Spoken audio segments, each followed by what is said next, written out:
Bonjour. Ce que je vous propose dans cette séance, c'est de faire ensemble une dissertation en droit constitutionnel et notamment de souligner les différences entre une récitation et une démonstration. Prenons un sujet tout à fait bateau, classique, du programme de premier semestre en droit constitutionnel, qui serait le suivant. À quoi sert une constitution? Pourquoi une constitution? Première remarque, ce sujet est une question. Traiter le sujet va consister à répondre à la question posée. En d'autres termes, le grand 1 et le grand 2 de votre plan doivent être des éléments de réponse à la question posée.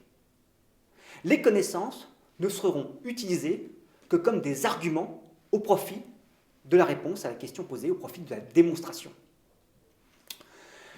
L'introduction devra obligatoirement comprendre une problématique. Cette problématique sera un paradoxe, comme c'est souvent le cas, une situation paradoxale. Celle-ci, par exemple, peut être la suivante.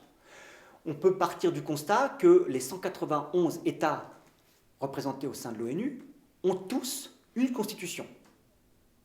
Et pourtant, la constitution au sens moderne du terme, si on laisse de côté les lois fondamentales du royaume ou les constitutions des États de la Grèce antique, la constitution n'existe que depuis le XVIIIe siècle. 1787 pour les États-Unis, 1791 pour la France et la Pologne, etc.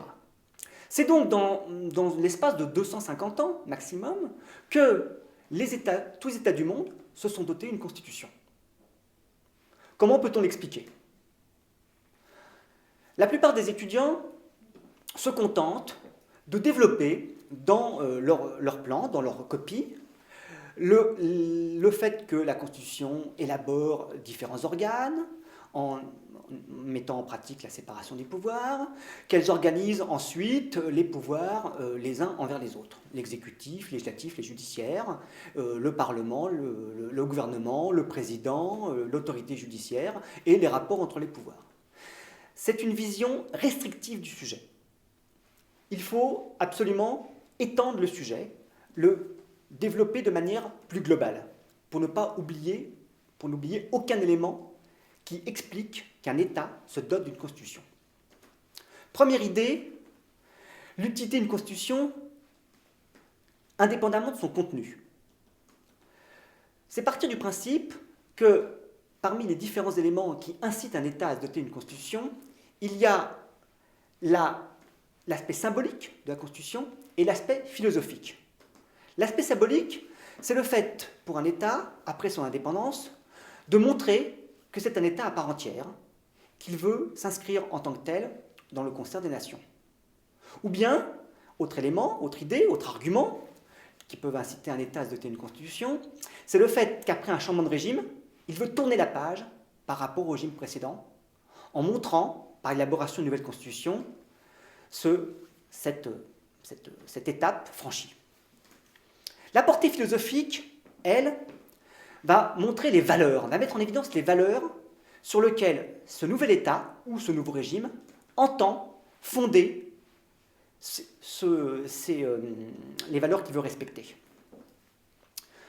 Enfin, deuxième partie, ce n'est qu'après avoir exposé ces différents éléments qui peuvent inciter un État à se doter d'une constitution, qu'on exposera le contenu, la constitution politique entendu comme étant l'élaboration des différents régimes, les différents organes et les rapports des organes entre eux.